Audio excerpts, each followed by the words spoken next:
Sir, Vijayendra ಅವರೇ ರಾಜ್ಯಾಧ್ಯಕ್ಷರಾಗಿ ಮುಂದುವರಿಬೇಕಂತ ಪದೇ ಒತ್ತಿ ಹೇಳ್ತೀರಾ. ಅದು ನಿಮ್ಮ ಪಕ್ಷದ ಫಿಲಾಸಫಿ, ಅದನ್ನ ನಾನು ಇಂಟರ್ಫಿಯರ್ ಮಾಡಲ್ಲ. ಯಾವ ಕಾರಣಕ್ಕೆ?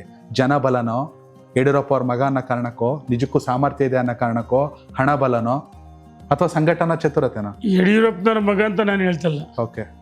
ಹಣ ಬಲ, ಜಾತಿ ಬಲ ಅಂತ ಹೇಳ್ತಲ್ಲ. ಓಕೆ. ಒಬ್ಬ ಯಡಿಯೂರಪ್ಪನವ್ರ ಮಾಸ್ ಲೀಡರ್, ಜಾತ್ಯತೀತ ನಾಯಕ.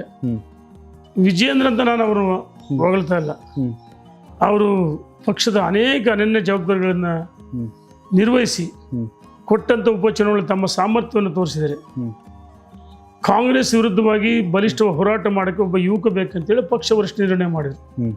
ಹಾಗಾಗಿ ವಿಜೇಂದ್ರ ಅವರ ನಾಯಕತ್ವ ಇನ್ನು ಕೇಂದ್ರದ ರಾಜ್ಯಕ್ಕೆ ಕೊಟ್ಟಾಗ ನಾವು ಸ್ವಾಗತ ಮಾಡಬೇಕು. ನಾವು ವಿಜೇಂದ್ರ ಅಂತ ಹೇಳ್ತಾ ಇಲ್ಲ, ಅವರ ಸಾಮರ್ಥ್ಯ, ಸಂಘಟನೆ ಚತುರ, ಪಾದಯಾತ್ರಿಗಳು, ಮೂಡ ಸೈಟ್ ಯಾರಿಂದ ವಾಪಸ್ಸು? ವಿಜೇಂದ್ರ ಹೋರಾಟ, ಪಾದಯಾತ್ರಿಗಳು. ವಿಜೇಂದ್ರ ಒಬ್ಬರೇ ಅಲ್ಲ, ಅವ್ರ ಜೊತೆಗೆ ಅಂದ್ರೆ ಒಬ್ಬ ಕ್ಯಾಪ್ಟನ್ ಬೇಕಲ್ಲ. ಕ್ಯಾಪ್ಟನ್ ಬೇಕೇ ಬೇಕು. ಕ್ಯಾಪ್ಟನ್ ಸರಿಯಾಗಿದ್ದಾರೆ. ಹೌದು.